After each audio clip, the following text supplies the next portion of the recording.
Hello, नमस्कार सगळ्यांना. सगळेजण मजेत आहात ना? राहायलाच पाहिजे ना.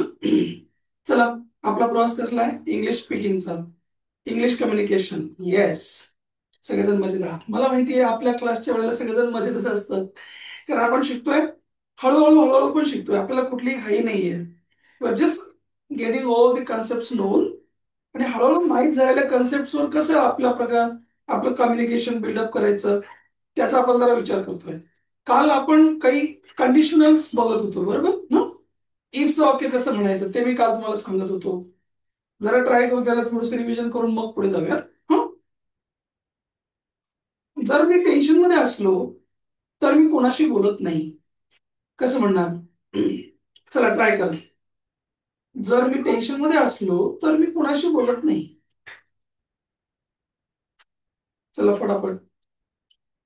जर मी टेन्शन मध्ये असेल तर मी कोणाशी बोलत नाही. Come on fast.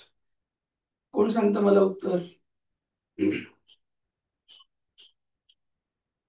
मी काही कोर्स पळवणार वगैरे नाही हं? जोपर्यंत तुमच्याकडनं येत नाही तोपर्यंत इथे जागेवर स्टे. चलो. मी जर टेन्शन मध्ये असलो तर, जर हे कळत नसलं, इफ घ्या. माणूस ऍक्शन कोणाला काय सांगून ठेवलंय ना, त्याप्रमाणे चला. पहिला अर्धा भाग बोलू शकता. कसं म्हणणार जर मी टेन्शन मध्ये असलो तर? Come fast. when वेन का बर? when वेनचा काय संबंध आहे? जर म्हणजे वेन का? जर म्हणजे वेन का? अरे, नाही सर. जर म्हणजे वेन का? if if. मग कुठं काय झालं? दारू बिरू पिऊन आलं काय? if I am in tension, I correct. don't talk to anyone. एकदम बरोबर. If I am in tension. I don't talk to anyone. बरोबर, व्हेरी गुड बेटा. मी काल पण सांगितलं होतं, असलो, असेल तर, असं जरी म्हणायचं असलं तरी पण इफच्या वाक्यामध्ये हा प्रेझेंट टेन्स आहे, सिंपल प्रेझेंट म्हटलं जातं त्याला. तर तो वापरा. पुढच्या वाक्यात पण present tense. I don't talk with anyone. I don't talk. कळलं इथपर्यंत? पहिली कंडिशन. झिरो कंडिशन याला म्हटलं जातं, झिरो कंडिशन. हा, याला म्हटलं जातं झिरो कंडिशन. का बरं कंडिशन झिरो? कारण दोन्हीकडेही वर्तमान काळच आहे. दुसरं मी सांगितलं होतं काय? पहिल्या वाक्यामध्ये वर्तमान काळ, पुढच्या वाक्यामध्ये भविष्य काळ सांगायचा असला, म्हणजे पुढच्या वाक्याचा तुम्हाला शॅल बी वापरायचा असला, तेव्हा सुद्धा तुम्ही पहिल्या वाक्यामध्ये प्रेझेंट टेन्सच वापरा, है ना? जर माझे वडील घरी असतील तर ते मला प्रश्न विचारतील. चला, एकीकडे अल्टरनेटिव्ह घ्या, चान्स आणि बोला. जर माझे वडील घरी असतील तर ते मला प्रश्न विचारतील. चलो फास्ट. जर माझे वडील घरी असतील, माझे वडील असतील घरी, असतीलला पण प्रेझेंट टेन्सच वापरायचं. इफ माझे वडील, बोला फटाफट किंवा टाईप करा. नुसतं बघू नका माझ्याकडे, मला माहिती मी चांगला दिसतो. बोला, आपण शिकायला आलो नाही ते. बोला ना. My father is at home. एकदम बरोबर, इज म्हणावं लागेल. आता इथे असं नवीन शोध नका लावू. माझे वडील आहेत असं नाहीये ते. का तसं नाहीये? कारण इकडे इफ लागलं. जर माझे वडील असतील तर. पुढचं आपलं येतं ऍट होम. घरी म्हणजे at home. Yes, he will He ask. will ask me question. एकदम बरोबर. He will ask me question. है ना? कळतंय ना? है ना? म्हणजे याला म्हणायचं कंडिशन नंबर वन. कशाला म्हणायचं कंडिशन वन? पहिल्या वाक्यामध्ये प्रेझेंट टेन्स, पुढच्या अर्ध्या भागामध्ये फ्युचर टेन्स. हा, शल विल वापरलं त्याला म्हणायचं कंडिशन नंबर वन. हा, आता कंडिशन नंबर टू. काय शिकलो होतो आपण, आठवतं तुम्हाला? इकडे वेअर म्हटलं किंवा इकडे सेकंड फॉर्म वापरलं की तिकडे आपण वूड वापरतो, आठवतंय? हा, इकडे वी वन वापरला आपण, इकडे आपण विल वापरला. आता आपण इकडे काय वापरूया? वूड वापर. कल्पनेचे दोन प्रकार मी काल सांगितले होते ना. एक कोणती कल्पना जी प्रत्यक्षात कधीच येणार नाहीये भविष्यासाठी, ती. आणि दुसरी कोणती कल्पना जी भूतकाळामध्ये झाली असती, ती.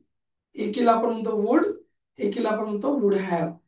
काल सांगितलं होतं. आज मी फक्त थोडस 2 मिनिटांमध्ये रिवाइज करून आपल्याला पुढे पण शिकायचं अजून. असं जेव्हा म्हणायचं असेल तेव्हा मी काय सांगितलं होतं मग काल, आठवतंय का कोणाला? बघा, जर मी फ्री असतो तर मी तुझ्या बरोबर आलो असतो. चला अर्धा भाग. जर मी फ्री असतो, एकदम बरोबर रोहित, व्हेरी गुड. बोला, इफ आय वर फ्री, है ना. मी अजून एक गोष्ट सांगितली ना रोहित काल, I you they we he she it name, मम्मी पप्पा भैया दीदी कोणी पण माणूस असू देत, सगळ्यांच्या नंतर काय म्हणायला पाहिजे आपण? वर. वर. वर. Very good. मग इफ आय वर म्हणजे जर मी असतो तर, आय वॉज नाही हा. इफ आय वर फ्री, जर मी फ्री असतो तर मी तुझ्या बरोबर आलो असतो. कसं म्हणणार मी तुझ्या बरोबर आलो असतो? टाईप करा किंवा सांगा. I would have come with you. एकदम बरोबर, I would come with you. आता एक अजून एक गोष्ट शिका माझ्याकडनं. जितके पण मॉडेल्स आहेत, शल, शुड, विल, वुड, कॅन, कुड, मे, माइट, मस्ट, हा, यूज टू, डेअर, ऑट टू, जे पण मॉडेल्स आहेत हे अर्धवट आहे. हे काही कम्प्लीट वर्ड नाही आहेत, अर्धे आहेत ते. जोपर्यंत आपण त्याच्यात ऍक्शन चिटकवत नाही तोपर्यंत पूर्ण एक शब्द होणार नाही. म्हणून त्यांना बोलताना ते मॉडेल आणि त्याचं वर्ड एकत्रच म्हणून टाकायचं. हा, म्हणजे आलो असतो म्हणजे वुड कम, गेलो असतो म्हणजे वुड गो, असं एकत्र म्हणायचं. हा, बर. याच्यावरून बरं, हा हा कितवा फॉर्म आहे? सेकंड फॉर्म आहे ना, आपण काल चर्चा केली त्याच्यावर. जेव्हा आपण इकडे सेकंड फॉर्म वापरू तेव्हा इकडे तुम्ही काय वापरू शकता? वुड वापरू शकता. हे लक्षात घ्या. इफच्या वाक्यात इकडे जेव्हा आपण सेकंड फॉर्म वापरतो, इफच्या वाक्यात इकडे जेव्हा आपण सेकंड फॉर्म वापरतो तेव्हा मराठीत त्याला असं म्हणतात, जर तू हे केलं असतं तर, जर तू ते केलं असतं तर, केलं असतं किंवा असतो असं म्हटलं जातं. समजतंय का तुम्हाला? आता बघा, सेकंड फॉर्म वापरलं तरी असं म्हणतात. आज तुम्ही स्पेशली नोट करून ठेवा, मी पुन्हा पुन्हा सांगतो ही गोष्ट. हे वाक्य बघा, if you broke the glass, त्याच्यामध्ये वर नाहीये. का बरं वर नाहीये? वेगळा पॅटर्न का दिलाय? इकडे काय म्हणतो, जर मी स्वतः असतो तर असं म्हणायचं. पण इकडे काय म्हटलं त्यांनी? सेकंड फॉर्म कोणतं घेतलं? ब्रोक. आता ह्या वाक्याचा अर्थ कोण सांगतो तुमच्यापैकी? If you broke the glass.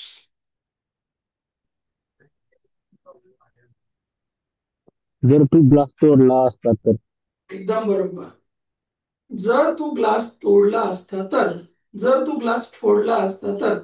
ब्रेकचे 3 अर्थ. तो, फोमो, जसं मागे डोकोमोचं सीम आलं होतं की नाही, एक तुम्हाला माहित नसेल, डोकोमो नावाची कंपनी आली हा, तसं तो, फोमो, लक्षात ठेवा. तोडणे, फोडणे, मोडणे, तिघांना पण एकच शब्द इंग्लिश मध्ये कोणता? ब्रेक. मग जर तू ग्लास फोडला असता तर, जर तू ग्लास तोडला याप्रमाणे, जर तू काच फोडली असती तर याप्रमाणे. हे घेऊन ठेवा. सेकंड फॉर्म आल्यावर जर तू अमुक अमुक केलं असतं तर असं म्हणावं. राहील का लक्षात? घेऊन ठेवा. इथे पण, इथे लिहा. पहिला फॉर्म आला तर त्याचा अर्थ जर तू अमुक अमुक गोष्ट केली तर. बघा, if I like anything I buy that, I purchase that, असं एखादं वाक्य वरती गेलं जास्त.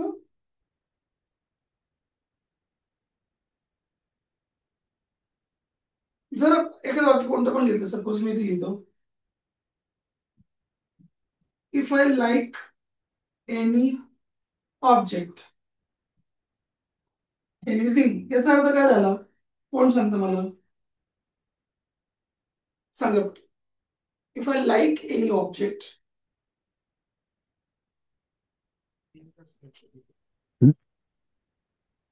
जर मला ऑब्जेक्ट आवडला असता तर. असता नाही म्हणायचं इथे. पहिला फॉर्म असला तर फक्त आवडला म्हणायचं. आवडला. तर मला आवडला तर हे शिकून घ्या. थोडस हळू जाईल परंतु व्यवस्थित होईल. जर मला आवडला तर म्हणजे पहिला फॉर्म असला ना त्याला सेकंड फॉर्म सारखं करायचं. कळलं का? वापरायचा पहिला फॉर्म आणि पाचवा फॉर्म, पण त्याला कन्सिडर मराठीतून बोलताना त्याला सेकंड फॉर्म सारखं. जर मला आवडला तर म्हणजे पहिला फॉर्म येणार मग आय विल बाय दॅट. मी तो विकत घेईन. नाही आवडलं तर नाही घेणार. I will not buy that if I don't like that. I will not buy that. मला जर नाही आवडलं तर नाही घेणार. आवडलं तर घेऊन टाकीन. म्हणजे पहिला फॉर्म जर घेतला आपण किंवा पाचवा घेतला, if my brother likes that, जर माझ्या भावाला ते आवडलं तर तो घेऊन टाकीन. If my brother likes, likes yes लावा. If my brother likes that he will purchase that. कळतंय का तुम्हाला मी काय म्हणतोय ते? म्हणजे इफच्या वाक्यात जर V1 वापरला, V5 वापरला, तर त्याला मराठीतून सांगताना जर टिंब केलं तर असा अर्थ घ्यावा.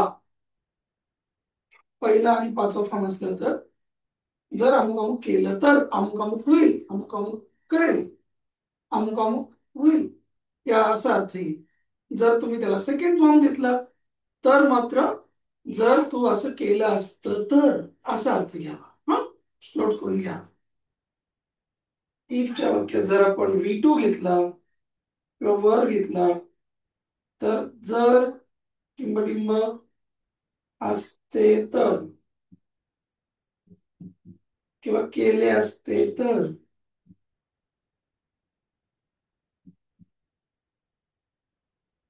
हे लिहून ठेवा बरं.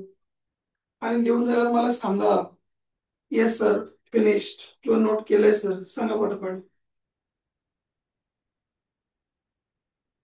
झाल्यावर सांगा मला. डन.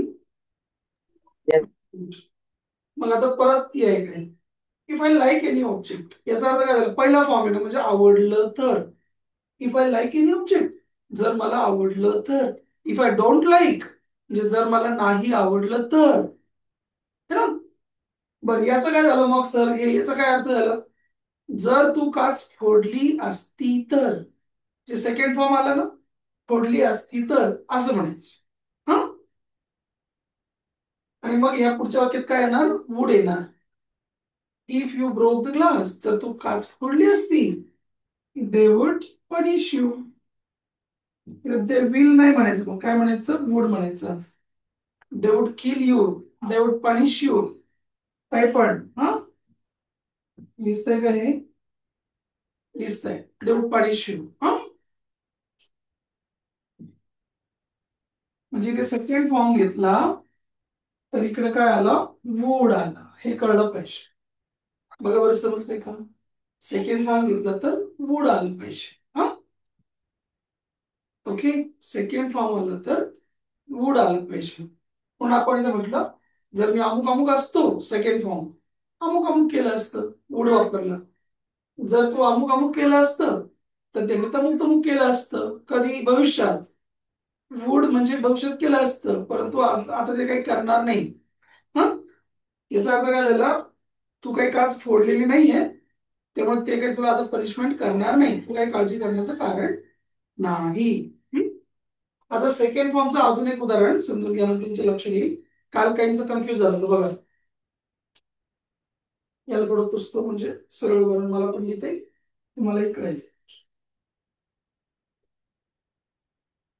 पहिला फॉर्म कोणता आहे, दुसरा फॉर्म कोणता आहे याच्यावर काम करा सगळेजण. सगळ्यांना विनंती आहे. पहिला फॉर्म कोणता, सेकंड फॉर्म कोणता, थर्ड फॉर्म कोणता, चौथा फॉर्म कोणता, पाचवा फॉर्म कोणता, याच्यावर काम करा. हा, ठीक आहे ना? आता बघा. If I have any idea, याचा अर्थ कोण सांगतो मला? If I have any idea about it याचा अर्थ काय झालं? जर माझ्याकडे एखादी आयडिया असती असती तर की असेल तर किंवा असली तर?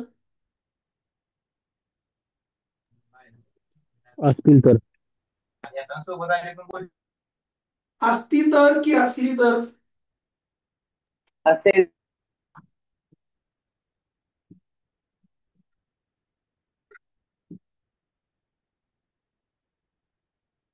सांगा पटपट. असेल टाईप करू शकता. आर्यन, पूजाताई, समृद्धी. तर असेल तर आता लक्षात घ्या, हे असेल तर आणि असली तर एकच आहे, पण असती तर म्हणणार नाही आपण. का नाही म्हणणार ते सांगा. का नाही म्हणणार? जर माझ्याकडे आयडिया असती तर असं का नाही म्हणत त्याला?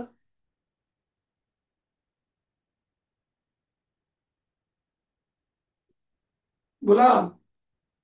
सेकंड फॉर्म नाही. शाबास. बाकीचे नोट करा पॉइंट. हा हा कितवा फॉर्म आहे? पहिला फॉर्म आहे ना. विवन की विवन आहे ना. हॅव हेल्पिंग वर्ब आहे का हे? हॅव हेल्पिंग वर्ब आहे का इथलं? नाही ना. पहिला फॉर्म आहे. जर हा पहिला फॉर्म असला तर तिथे असती तर असं म्हणायचं नाही. असेल तर हा असं म्हणा. आणि लोकल भाषेमध्ये असली तर असं म्हणतो. मग पुढच्या वाक्यामध्ये विल येणार किंवा साधा फॉर्म येणार. जर माझ्याकडे एखादी आयडिया असेल तर आय वर्क ऑन इट, तर मी त्या आयडियावर काम करतो किंवा मी त्या आयडियावर काम करेल, मी त्या कल्पनेवर काम करेल असं होईल.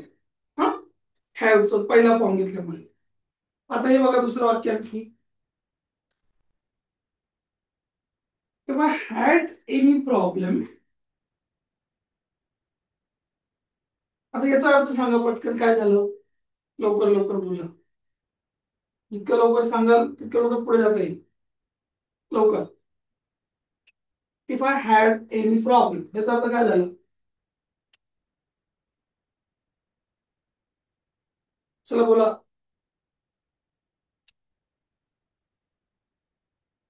हम्म. जर माझ्याकडे प्रॉब्लेम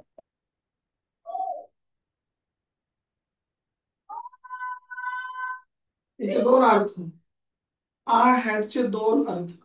पहिला, माझ्याकडे असता, माझ्याकडे आहे, माझ्याकडे होता आणि मला होता. बरोबर. परंतु आपल्याला ते इफ लावलं याला. म्हणून जर माझ्याकडे, आता इथे सेकंड फॉर्म आहे की तो फॉर्म आहे? सेकंड फॉर्म आहे ना. हॅवचं सेकंड फॉर्म आहे. काही हेल्पिंग वर्ब नाहीये. तिथला हॅड हेल्पिंग वर्ब आहे का? मला सांगा अगोदर. हेल्पिंग वर्ब आहे का हे? हा हॅड हेल्पिंग वर्ब आहे का ते सांगा अगोदर. नाही.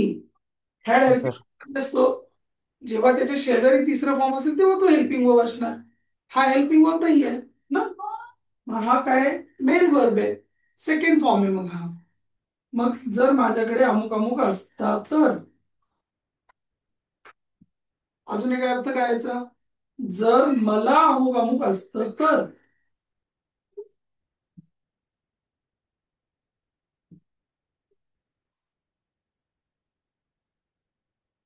आता तुम्ही असं म्हणू शकता, सर का हो, याचा अर्थ असा का बरं नाही आला की जर मला प्रॉब्लेम असला तर?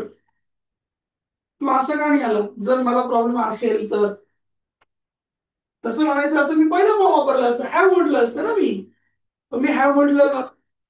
हॅव नाही म्हटलं. मी काय म्हटलं? हॅड म्हटलं. काय शिकायला मिळालं मग? जर इफ आय हॅव म्हटलं त्याचा अर्थ होईल जर मला अमुक अमुक असेल तर. जर मला जॉब असेल तर, इफ आय हॅव जॉब. आणि जर मला जॉब असता तर, इफ आय हॅड जॉब. किती जणांना कळलं? टाईप करा फटाफट. हॅव म्हणजे असेल तर, हॅड म्हणजे असता तर. टाईप करा. किती जणांना कळलं? लवकर लवकर. आपल्याला वेळ वाया घालवायचं नाहीये, पुढे जायचं. कळलं? नाही कळलं? ओके. आर्यनला नाही कळलं. परत सांगतो बघ. हॅवचे प्रकार किती?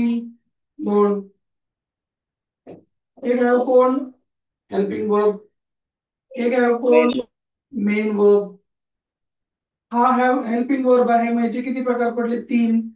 एक हॅव, हॅज आणि हॅड. याचे किती प्रकार पडले? पाच. कोणकोणते सांगू शकता? Have, had, had, having having आणि हॅज. हे कळलं का इथपर्यंत? हम्म? हा कोण आहे? मेन वर्ब आहे. हा कोण आहे?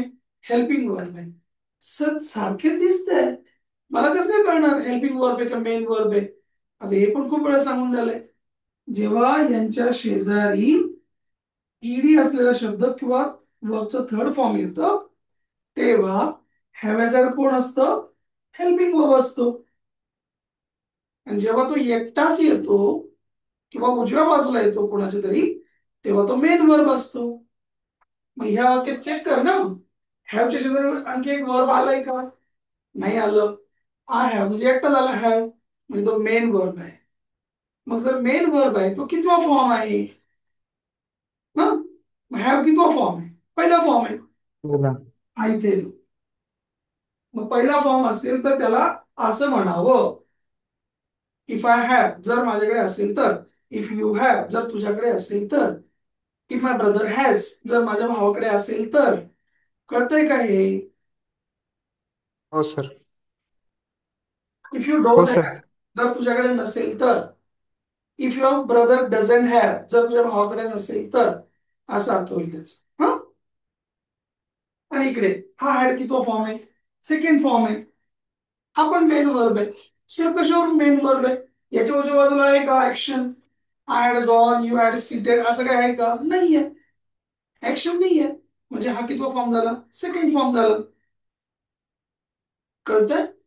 जेव्हा सेकंड फॉर्म असेल तेव्हा पुढच्या वाक्यामध्ये वुड म्हणावा, जेव्हा पहिला फॉर्म असेल तेव्हा पुढच्या वाक्यामध्ये विल म्हणावा. हा पहिला फॉर्म आहे. If I have any idea I will tell you, जर मला काही आयडिया असेल तर तुला सांगून देईल. आणि इकडे if I had any idea जर मला एखादी आयडिया असती माझ्याकडे, मी तुला सांगितली असती. कळतंय का? I would tell you. हे शिका. जर सेकंड फॉर्म असेल तर पुढच्या वाक्यामध्ये काय आलं पाहिजे? वुड. हे मुद्दाम मी दोन दोन लेक्चर मधून का सांगतोय? मला माहिती आहे कुणाला कुठे येत नाही ते. आजपर्यंत मी जेवढ्या हजारो लोकांना ट्रेन केलं असेल ना, सगळ्यांच्या टांगायचीच पलटी होतो कुठतरी. तुमचाही नको पलटी व्हायला, म्हणून सांगतोय पुन्हा पुन्हा पुन्हा पुन्हा. काम करा त्याच्यावर. हा बेस जर पक्का राहिला ना तुमचा, तर तुमचं इंग्लिश चांगलं होणार. जोपर्यंत समजत नाही तोपर्यंत हा व्हिडिओ पुन्हा पुन्हा पुन्हा पुन्हा बघत राहा. थांबवा, त्याला पॉज करा, नंतर येऊन तुम्ही बघाल तेव्हा. आता हे मी तुम्हाला इतकं वेळ का सांगतोय? कारण याच्यावर आधारित तिसरा एक पॉईंट सांगणार आहे, ते समजून घ्या. हा झाला आपला दुसरा रूल. काय रूल होता? सेकंड फॉर्म असला तर वुड वापरावा. इथपर्यंत क्लिअर झालंय सगळ्यांना? येस और नो टाईप करा. तुम्हाला कळलंय का हे?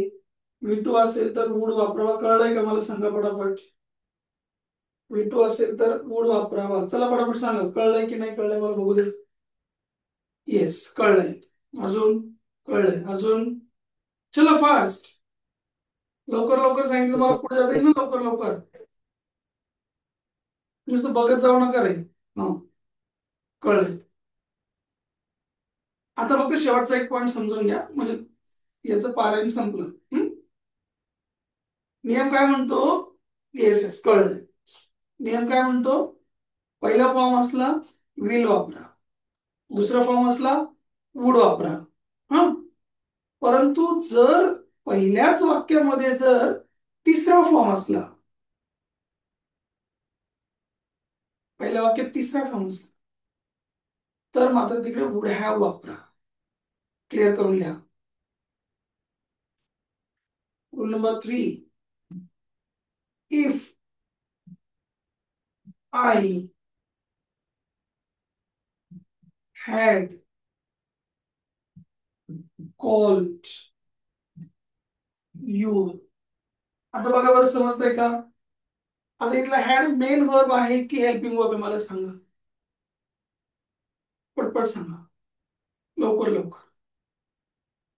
हेल्पिंग वर्ब आहे, राईट. कशावरून कळलं तुम्हाला हेल्पिंग वर्ब आहे हा? बाजूला थर्ड फॉर्म आहे. शाबास. याच्या बाजूला ईडी वाला शब्द आहे. हा जो ईडी वाला शब्द आहे हा कितवा फॉर्म आहे इथे? थर्ड फॉर्म आहे. एकदम बरोबर. अच्छा, असं पण असतं का? हो, असं पण असतं. ओके. मग जेव्हा असं येईल ना तेव्हा नुसता वुड नाही वापरायचा, मग वुड हॅव V3 वापरायचा पुढे. सर त्याचा काय अर्थ होईल ते पण समजून घ्या.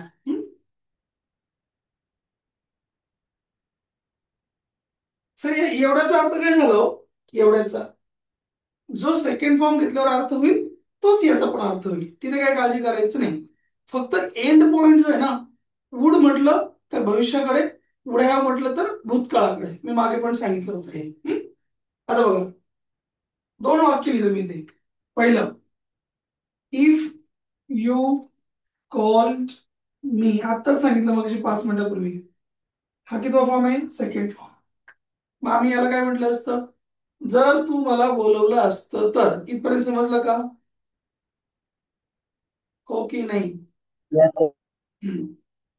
आता मी असं लिहिलं, वेगळं लिहिलं जरा. If you had called me. जरा चेंज करून टाकलं. आता कोण आणलं इकडे? हॅड कॉल्ड म्हटलं. म्हणजे कितवा फॉर्म झालं? तिसरं फॉर्म झालं. सर आता याचा अर्थ काय झाला? या दोघांचा अर्थ एकच झाला. कोणता? जर तू मला बोलवलं असतं तर. समजतंय का? Yes, sir. हो सर, जर वेगळं वेगळं लिहिलं मग एकच अर्थ कसं काय होईल त्याचा? इथे मजा आहे समजून घेण्याची. जेव्हा आपण सेकंड फॉर्म वापरतो तेव्हा पुढे काय वापरणार असतो आपण? वुड वापरणार असतो. हा, वुड वापरला याचा अर्थ ती हलकी फुलकी इमॅजिनेशन झाली जी भविष्याकडे चालली. ओके, म्हणजे तिला सिरियसनेस काहीच नाहीये. त्याचा परिणाम आपण वर्तमान काळात भविष्य काळात बघतोय. जर तुम्हाला बोलवलं असतं तर मी आलो असतो. तर मी आलो असतो कसं म्हणणार आपण? याच्या पुढचं वाक्य कोण सांगतं? I would come. बिलकुल. हे कळलं का तुम्हाला? इथे वुड वापरलं असतं आपण, हे समजलं का? हा, येस. या पूर्ण वाक्याचा अर्थ काय झाला? इफ यू मी, जर तुम्हाला बोलवलं असतं आय वुड कम, मी आलो असतो. वाक्य क्लिअर झालं. पण याच्या पुढे कंसात काय माहितीये?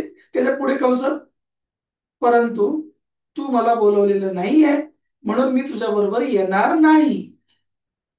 म्हणजे एंड कुठे झाला? भविष्यात एंड झाला की नाही? Yes no? येस. मग लिहून ठेवा तुमच्या डायरीमध्ये. जेव्हा तुम्ही वुडचं वाक्य लिहिता तेव्हा त्या वाक्याचा एंड भविष्य काळात होतो. If you taught me I would give you answer. जर तुम्ही मला शिकवलं असतं तर मी तुम्हाला उत्तर दिलं असतं. कधी? भविष्यात.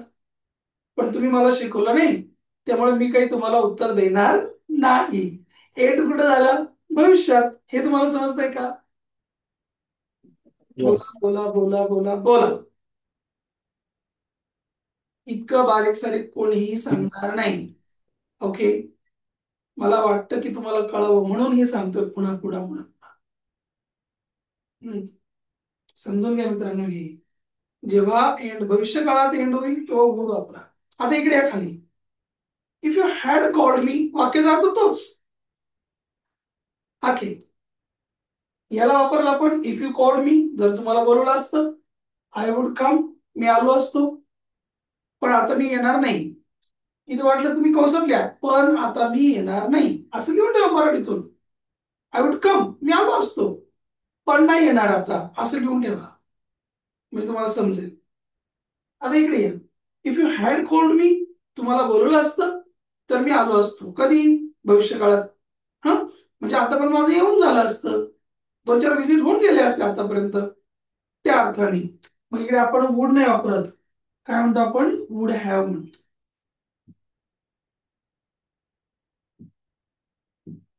क्लिअर करून घ्या. आय वुड हॅव कम असं म्हणतो आपण. कधी?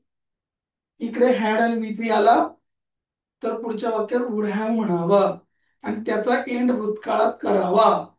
लक्षात घ्या. हा, आता याचा अर्थ नीट समजून घ्या, व्यवस्थित समजून घ्या. ज्यांना ह्याचा अर्थ समजेल ना व्यवस्थित, त्यांना इंग्लिशचा खूप मोठा प्रॉब्लेम सॉल्व्ह होईल, खूप मोठा. तुम्हाला इंग्लिश पुढे बोलताना इतकं सोपं जाईल ना, पण तुमचा बेस पक्का नसतो, त्यामुळे आपल्याला ते उमजत नाही. बघा आता, if you had called me, जर तुम्ही मला बोलवलं असतं, कधी? त्या दिवशी, मागच्या आठवड्यात. बर, मग जर तुम्ही मला बोलवलं असतं, एवढ्या कम, मी आलो असतो. आता पण माझं येऊन झालं असतं, 2-4 चक्कर मारून झाले असतं तुमच्याकडे, मी नक्की आलो असतो. पण इथला पण काय म्हणतो? पण मी येणार नाही. इथला पण काय म्हणतो? पण तुम्ही मला बोलवलं नाही, म्हणून मी आलो नाही. हा काय म्हणतो? मी येणार नाही. हा काय म्हणतो? मी आलो नाही. हे समजतंय का? कळतंय का? Yes, sir. लिहून ठेवा, हे भूतकाळाकडे चाललंय.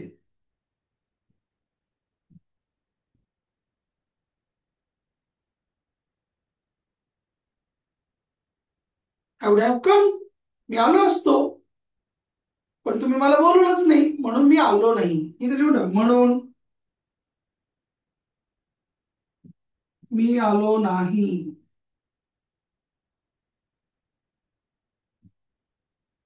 कारण तुम्ही मला बोलवलं नाही. हे लक्षात ठेवा, हे कंसात लिहून ठेवा. हे भूतकाळाकडे गेलं हे समजलं पाहिजे. म्हणजे जर वुड हॅव म्हटलं तर वाक्य कुठे जातं? भूतकाळाकडे जातं. नुसता वुड म्हटला तर वाक्य कुठे जातं? भविष्य काळाकडे जातं. हे समजतंय का? हो की नाही? Yes, I would yes, sir. I would tell you, याचा अर्थ काय झाला? आय वुड टेल यू, मी तुम्हाला सांगितलं असतं, असं येईल ना अर्थ याचा? Yes, बोला बोला. आय वुड टेल यू म्हणजे मी तुम्हाला सांगितलं असतं. पण कंसात काय? पण आता सांगणार नाही. इथपर्यंत समजलं का? वुडचा अर्थ ना, मी तुम्हाला सांगितलं असतं पण नाही सांगणार, म्हणजे वुड. आणि हे वाक्य पुढे वेगळं, I would have told you, मी तुम्हाला सांगितलं असतं पण मी तुम्हाला सांगितलं नाही. म्हणजे भूतकाळाकडे गेलं की वुड हॅव म्हणायचं, भविष्याकडे चाललं की वुड म्हणायचं. आता कळतंय का? yes, sir. गुड. याप्रमाणे इंग्लिशचे वाक्य बोलायचे असतात. मला माहिती आहे थोडं कॉम्प्लिकेटेड आहे, परंतु ना आपल्या बोलण्यात हे नेहमी येतं. मला सांगा बरं, येतं की नाही आपल्या बोलण्यात हे नेहमी?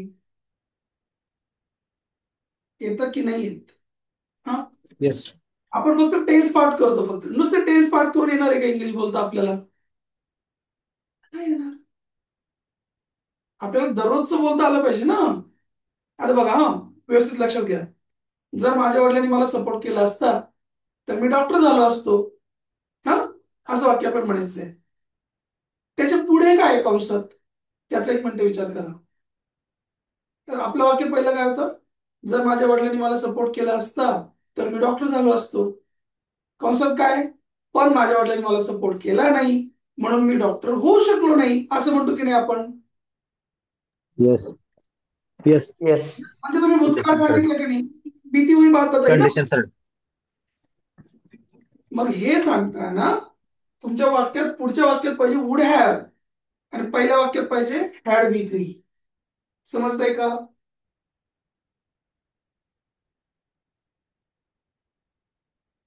हो की नाही? Yes, sir.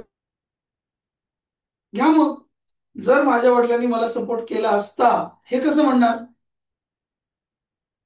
चलो fast. If If my father, सांगू का? जर माझ्या वडिलांनी मला सपोर्ट केला असता तर, if my If my father had father had support. supported me, एकदम बरोबर, शाबास. हे I would have I would have become, become become become become this, become a doctor. I would have become a doctor. है ना? छान आहे But ना? आहे की नाही छान? मग एक काम करू शकता, याची ना वाक्य लिहून काढा चांगलं 10-15. नाहीतर गुगल करा, नाहीतर चॅट जीपीटी करा, काही पण करा. पण हा जो रूल आहे ना, थर्ड कंडिशनल म्हटलं जातं, याच्यावर काम करा. याच्यावर कशाला आहे, सगळ्या कंडिशनलवर काम करा. जेवढ्या आहेत, पहिलं 0, 2, 3, सगळ्या कंडिशनवर काम करा त्याच्यावर. आणि समजून घ्या की मला काय म्हणायचं असलं मी काय म्हणतो. अरे यार माझ्याकडे पैसे नाही रे, जर माझ्याकडे पैसे असते तुला दिले असते. Right? त्याच्या पुढे काय कौशल, आता माझ्याकडे नाहीये तर मी नाही देऊ शकत तुला पैसे. म्हणजे कुठे चाललं, भविष्य काळात चाललं, कडे एंड एंड कुठे चाललं, भविष्य काळात. भविष्य. गिव्ह असं ना, I am not able to give you money, नाही देऊ शकत. मग तिथे वुड हॅव म्हणायची काहीच गरज नाही, फक्त वुड म्हणायचं ना. मग if I had money I would give you, but I don't have, so I can not give you any rupees. समजलं का आता हे, म्हणजे ज्याचा एंड भविष्य काळात त्याला वुडने घेऊन जायचं, ज्याचा एंड भूतकाळात त्याला वुड हॅव म्हणायचं. जर तुम्हाला वुड हॅवचं वाक्य म्हणायचं असलं, इकडे हॅड V3 लावा, हॅड V3, तिकडे वुड हॅव. मला वाटतं भरपूर एक्सप्लेनेशन झालंय, चांगलं 1.25 तासांचं. क्लिअर आहे का हा मुद्दा? येस.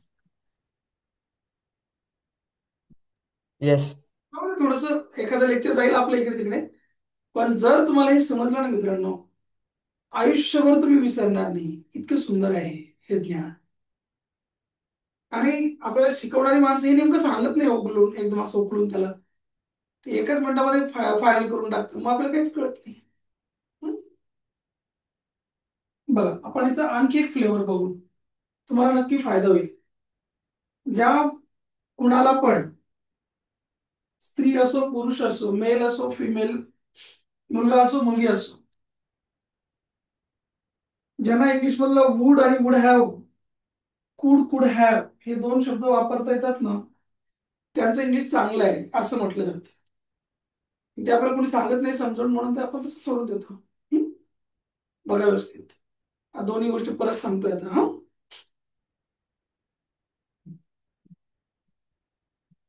इफ आय हॅड मनी, याचा अर्थ सांगा काय झालं.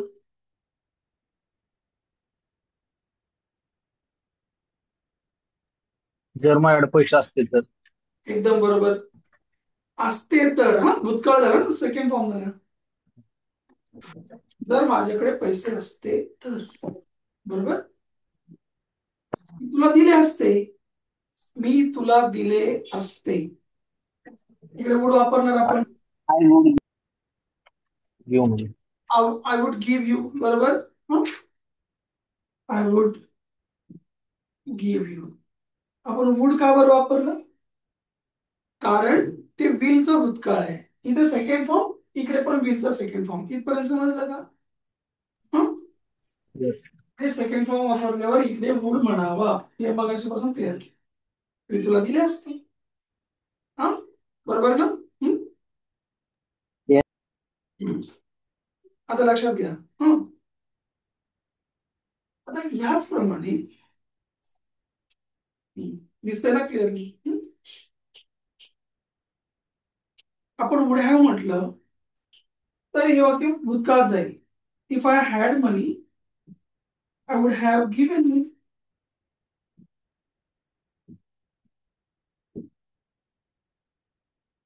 आता इथे जास्त खेळू नका, याचा परत सेकंड थर्ड फॉर्म करू नका. इफ आय हॅड हॅड मनी असं डबल ट्रिपल करायची काही गरज नाही. हा, असं करू, जर माझ्याकडे पैसे असते आय वुड गिव्ह यू, कुठे झालं, भविष्य काळात चाललं, मी तुला दिले असते रे, पण आता माझ्याकडे नाहीच आहे, म्हणून मी तुला पैसे देऊ शकत नाही, so I can't give you. Would वापर.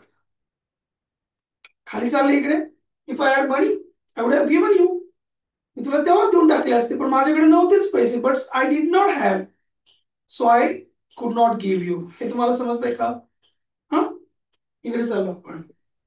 आता अजून एक गोष्ट समजून घ्या. जर आपण वुड हॅवच्या ऐवजी कुड हॅव वापरला, वुड हॅवच्या ऐवजी काय वापरलं आपण, समजा कुड have, I could have given you, हे लिहून घ्या तुमच्याकडे छान पैकी. कुड हॅव V3 चा अर्थ काय झाला. कुड हॅव वी थ्री लिहून घ्या. कुड हॅव वी थ्री म्हणजे करू शकलो असतो. कधी? तेव्हा, भूतकाळात. नुसता कुड म्हणजे करू शकत होतो. कधी? त्या दिवशी. लक्षात घ्या, कुड म्हणजे करू शकत होतो, कुड हॅव म्हणजे करू शकलो असतो. एवढा मोठा फरक आहे. हे समजतंय का? दोन शब्द लिहितो इथे म्हणजे तुम्हाला गोंधळ नाही होणार. वुड हॅव वी थ्री याचा अर्थ झाला केलं असतं, भूतकाळात केलं असतं, बरोबर ना? भूतकाळात करून झालं असतं.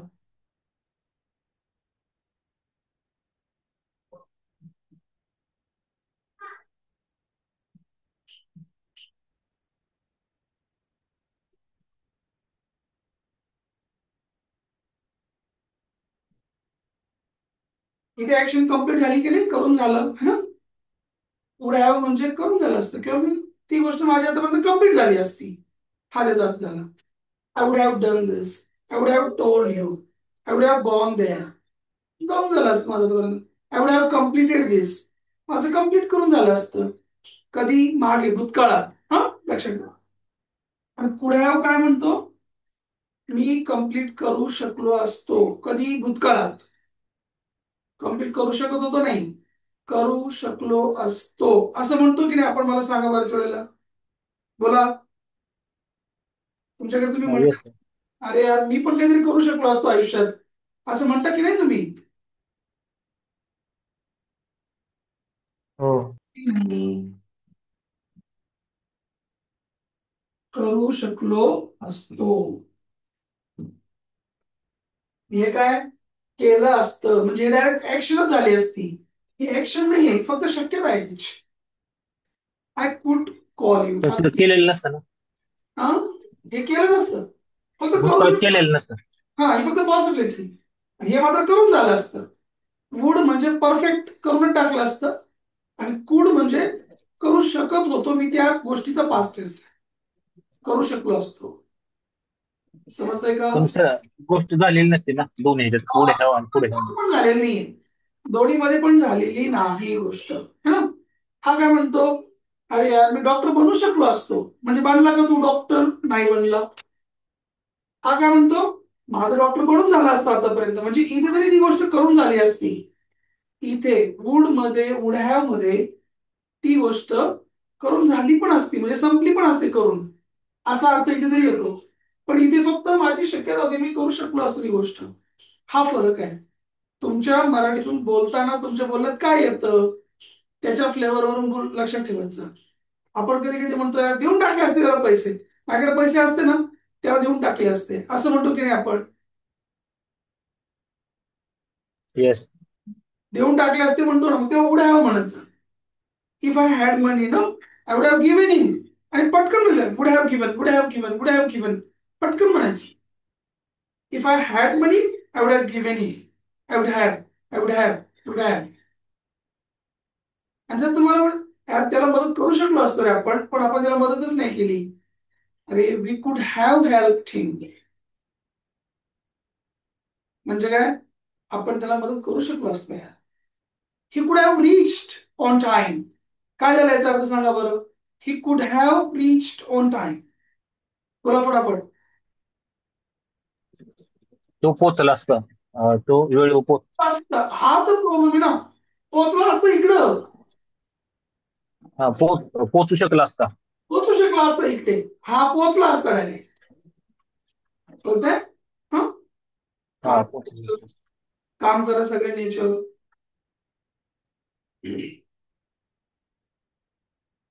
मग कधी म्हणायचं वुड हॅव, कधी म्हणायचं कुड हॅव. आता हे परत परत परत परत आपण खूप वेळा सांगितलंय. हॅव कधी, हॅवची एंट्री कधी होते?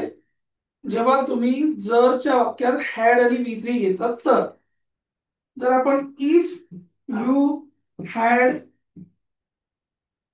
आणि वी थ्री कोणता पण टेकन, ब्रोकन, शेकन वगैरे काय पण एकच बघितलं.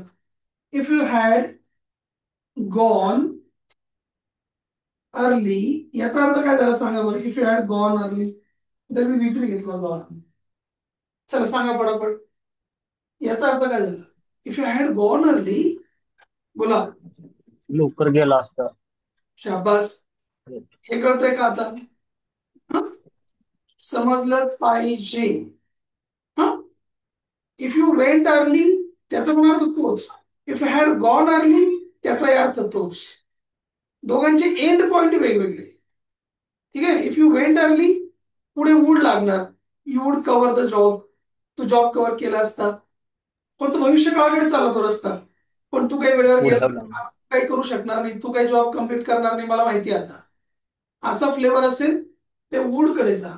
म्हणजे आपण इकडून कुठून पण निघा, तुम्ही पुढे वूड म्हणताय का वुड हॅव म्हणता ते खूप मॅटर करतं. जर तुम्ही वूड म्हटलं तर याचा अर्थ तुम्ही कुठे चालले, भविष्यकाळाकडे चालले.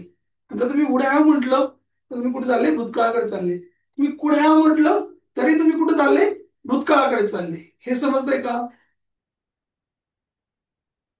Model Yes. ऑक्झिलरी जेव्हा हॅव लागतो तेव्हा त्या मॉडेलचा भूतकाळ होतो, म्हणजे कम्प्लिशन. कोणत्याही मॉडेल ऑक्झिलरीला हॅव लागला की त्याचा भूतकाळ होतो. लिहून ठेवा. कोणत्याही मॉडेलला म्हणजे shall, should, will, would, can, कुड, मे, माइट, मस्ट यांच्या शेजारी हॅव लागला तर त्याचा भूतकाळ होतो. म्हणून आपण इथे वुड हॅव म्हटलं, कुड हॅव म्हटलं. का म्हटलं? कारण आपल्याला कुठे जायचं होतं, भूतकाळाकडे जायचं होतं म्हणून. म्हणजे दोन वाक्यांना एकदम क्लिअर करा सगळ्यांनी. आणि हे जर म्हणायचं असेल भूतकाळाला वाक्य, इथेच भूतकाळाला सुरुवात करू द्यायची. परफेक्ट, याला पण पास्ट परफेक्ट म्हणतो ना, लगेच याला सुरुवात करायची इथे. आता बघा, आता एक अजून गोष्ट समजून घ्या, ती पण गोष्ट मला कोणी सांगणार नाही. करू शकलो असतो म्हणजेच करता आलं असतं, हे समजतंय का बघा तुम्हाला? करू शकलो असतो म्हणजेच करता आलं असतं. सर मग हे सारखं आहे का? नाही. इथे काय म्हणतात, केलं असतं. हे मी केलंच असतं, डायरेक्ट करून टाकलं असतं फायनल. आणि फक्त करता आलं असतं, हे लक्षात घ्यायचं. करता आलं असतं, करता येणे म्हणजेच करू शकणे ना. हे तुम्हाला कळतंय का? बोला बोला. करता येणे म्हणजेच करू शकणे, हे तुम्हाला समजतंय का? Yes. Yes. गाडी चालवता येते म्हणजेच मी गाडी चालवू शकतो, हे कळलं का? I can drive, Yes. मला गाडी चालवता येते म्हणजेच मी गाडी चालवू शकतो. हे दोघं एकच आहेत. मला अमुक करता आलं असतं, तमुक करता आलं असतं, नवीन बिझनेस स्टार्ट करता आला असता, असं जेव्हा म्हणायचं तेव्हा पुढे हॅवच म्हणायचं. लक्षात ठेवा. शक्य होतं असं म्हणायचं तर पण हेच म्हणायचं पुढे हॅव. मला अमुक अमुक गोष्ट शक्य होती, मला ती गोष्ट करता आली असती, मी ते करू शकलो असतो, पण मी ते केलं नाही. शक्य होतं मला, हे शक्य झालं असतं, मला ती गोष्ट शक्य झाली असती. लिहून घ्यायची, मला ती गोष्ट करणे शक्य झाले असते.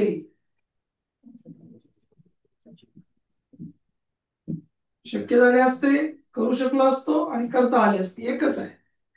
मी मुद्दाम तुम्हाला वेगवेगळे फ्लेवर का सांगतोय?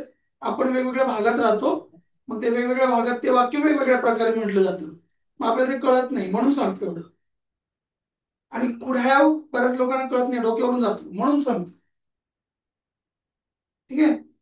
वुड हॅव सोपा झाला, मग उलट वुड हॅव काय म्हणतो, करूनच टाकलं असतं. वुड हॅव सोपा आहे, वुड हॅव ना, मी दुकान बंद करून टाकलं असतं, वुड हॅव.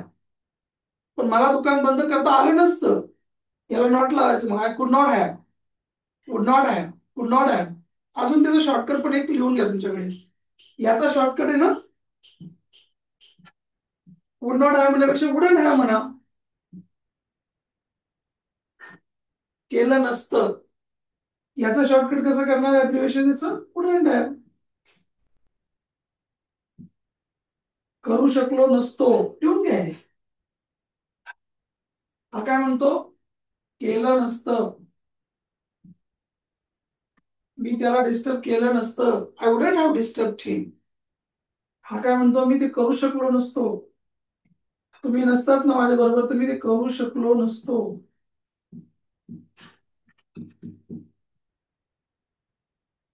स्क्रीनशॉट घ्या, काहीतरी करा त्याला आणि याच्यावर काम करा थोडस.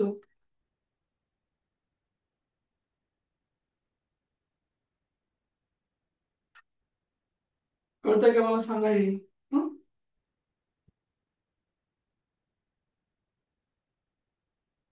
मी शिक्षक बनू शकलो नसतो कसं म्हणणार मला सांगा बरं.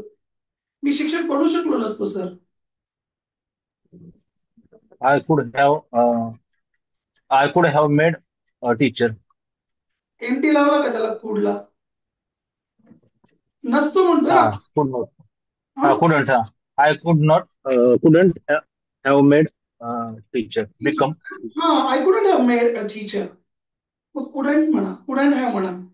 अजून मी तुम्हाला त्या दिवशी सांगितलं होतं, तर मला आठवत नाही तुम्हाला सांगितलं का नाही. तो जो शेवटचा ट आहे ना तो नाही म्हणायचा. हा, कुडंट हॅव, कुडंट हॅव. ज्यांना ज्यांना शक्य होईल त्यांनी नक्की करा. ज्याला शक्य नाही ना त्याने उगाच काय ट्राय करू नका. पण ज्याला शक्य आहे ना त्याने असं म्हणा, वुडन. हे बघा न केवढं म्हटलं, वुडन हॅव. रोहित म्हणून बघा. Couldn't have. हा कुडंट हॅव. हा असं म्हणायचं. हा, I wouldn't have gone. He couldn't have gone. He couldn't have sed. जेवढं तुम्हाला घेता येईल ना यातलं घ्या. जेवढं तुम्हाला समजतंय ना तेवढं शिका. माझा हा आग्रह नाहीये की तुम्हाला हे लगेच कळलंच पाहिजे. ओके, कदाचित असं होईल हे पण डोक्यावरून गेलं असेल, जाऊ दे, है ना. पुन्हा पुन्हा पुन्हा पुन्हा भेटा, पुन्हा पुन्हा बघा, शिका. तुम्हाला असं वाटलं की नाही यार मला सरांकडे पर्सनल जाऊन शिकायचं, आपल्याकडे पर्सनल पण बॅच असते. तुम्ही पर्सनल पण शिकायला येऊ शकता. Doesn't matter. ओके, ज्या त्या कोर्सची फी वेगवेगळी असते, परंतु ह्या गोष्टी शिकल्या पाहिजेत. जर तुम्हाला चांगलं इंग्लिश बोलायचं आहे ना तर नुसते टेन्स शिकून उपयोग होणार नाही. आपल्या मनात जे वाटतंय ना ते आपल्याला बोलता आलं पाहिजे. हम्म. सर ही तर गोष्ट आहे. मनात तेच आहे. हा, ते बोलता आलं. काय म्हणताय? सर ती जे मनात येत आहे ना ती इंग्लिश मध्ये बोलता आलं पाहिजे. तेच बरोबर आहे ना, हो की नाही. नुसत्या टेन्स मधून येणार नाही. मला जर वेळ मिळाला तर मी तुमच्याकडे येईल, मला वेळ नाही मिळाला तर मी तुमच्याकडे नाही येणार, असं आपण सहज म्हणतो. पण हे मला इंग्लिश मधून म्हणता आलं पाहिजे, त्याच्यात मजा आहे खरी, है ना. If I get time I will come, if I don't get time I will not come. आपण पहिल्या मगाशी बघितलं. म्हणजे भविष्यात मी येईल नाही येणार म्हणजे विल. ओके, मला कळलं आता इकडे पहिला फॉर्म तिकडे विल, याची प्रॅक्टिस करा. म्हणा हे वाक्य. इफ आय डोंट गेट म्हणजे मला जर नाही मिळाला आय विल नॉट कम, नाही येणार. इफ आय गेट म्हणजे जर मला मिळाला आय विल कम, येईल मी.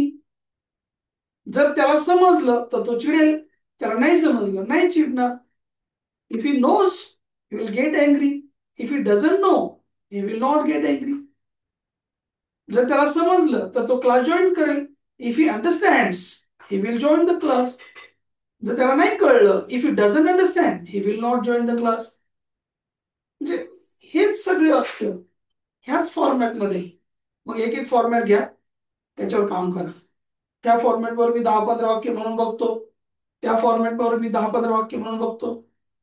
पूर्ण आयुष्यभर माझा सपोर्ट आहे तुम्हाला. तुम्ही कधीही अर्ध्या रात्री मला मेसेज करू शकता, ऑडिओ पाठवू शकता, व्हिडिओ पाठवू शकता. माझ्या बिझी शेड्यूल मधून मला जसं वेळ मिळेल मी नक्की बघेल, तुम्हाला उत्तर देण्याचा प्रयत्न करेल. आपले ग्रुप आहेत, त्या ग्रुपमध्ये तुम्ही असता. काही फ्री सेशन असतं आपल्याकडे, त्या फ्री सेशन मध्ये पण आपण सहभागी होऊ शकतो. काही लाईव्ह असतात, त्या लाईव्ह मध्ये तुम्ही येऊ शकता. तुम्हाला कधी काही अडचण आली तुम्ही मला पर्सनल टेक्स्ट करू शकता, नाही का. पण ह्या गोष्टी शिकाच. थोडंसं कॉम्प्लिकेटेड मला माहिती आहे, परंतु याच्याशिवाय इंग्लिश बोलता येणार नाही म्हणजे नाही. कारण आपण हे सहज बोलतो मराठीतून, बोलतो ना. येस. ओके नाही. हा सर. जर माझ्या वडिलांना समजलं असतं ना, माझ्या वडिलांनी खूप मारलं असतं मला, असं आपण सहज म्हणतो. पण इंग्लिश मध्ये कसं बोलणार. मग तुम्हाला हे समजलं पाहिजे. काय म्हटलं मी, जर माझ्या वडिलांना समजलं असतं तर त्यांनी मला मारलं असतं. मग पुढच्या वाक्यावर काम करा, त्यांनी मला मारलं असतं. कधी, भविष्यात का भूतकाळात? भूतकाळात मारलं असतं बाबा. त्यांना जर समजलं असतं तेव्हा ना, त्या दिवशी तर माझ्या वडिलांनी बघितलं असतं, खूप मारलं असतं आम्हाला, तेव्हा मारलं असतं. ओके, म्हणजे वुड हॅव म्हणावं लागेल ना. He would have beaten us, he would have hit me, मग वुड हॅव म्हणायचं ना. ओके, मग इकडे हॅड V3 म्हणावं लागेल. If my father had seen असं म्हणावं लागेल ना. मग कळतंय? म्हणजे पुढचा तर नंतरचं वाक्य कोणत्या काळात आहे त्याच्यावर काम करा. ते काळात भूतकाळ आहे का तो? हो सर, भूतकाळातलं सांगतोय मी. मग इकडे हॅड वापरा, हॅड V3. ओके. आणि जर मला शक्य झालं असतं मी आलो असतो, पण मला शक्य नाहीये, मी नाही येत, असं आपण म्हणतो नाही बऱ्याच वेळेला. पण मी नाही येत, जाऊ द्या, मला नाही शक्य ते. मला शक्य झालं असतं मी आलो असतो. तर अशा वेळेला इकडे वुड वापरायचं. I would come if it was possible for me, I would come. अशा प्रकारे. हा, ओके. करा प्रॅक्टिस, जेवढं करता येईल तेवढं करा. बाकी मी आहे तुमच्यासोबत तुमच्या प्रॅक्टिससाठी. हा, ठीक. थांबूया तिथे आज. थांबायचं ना. Okay sir.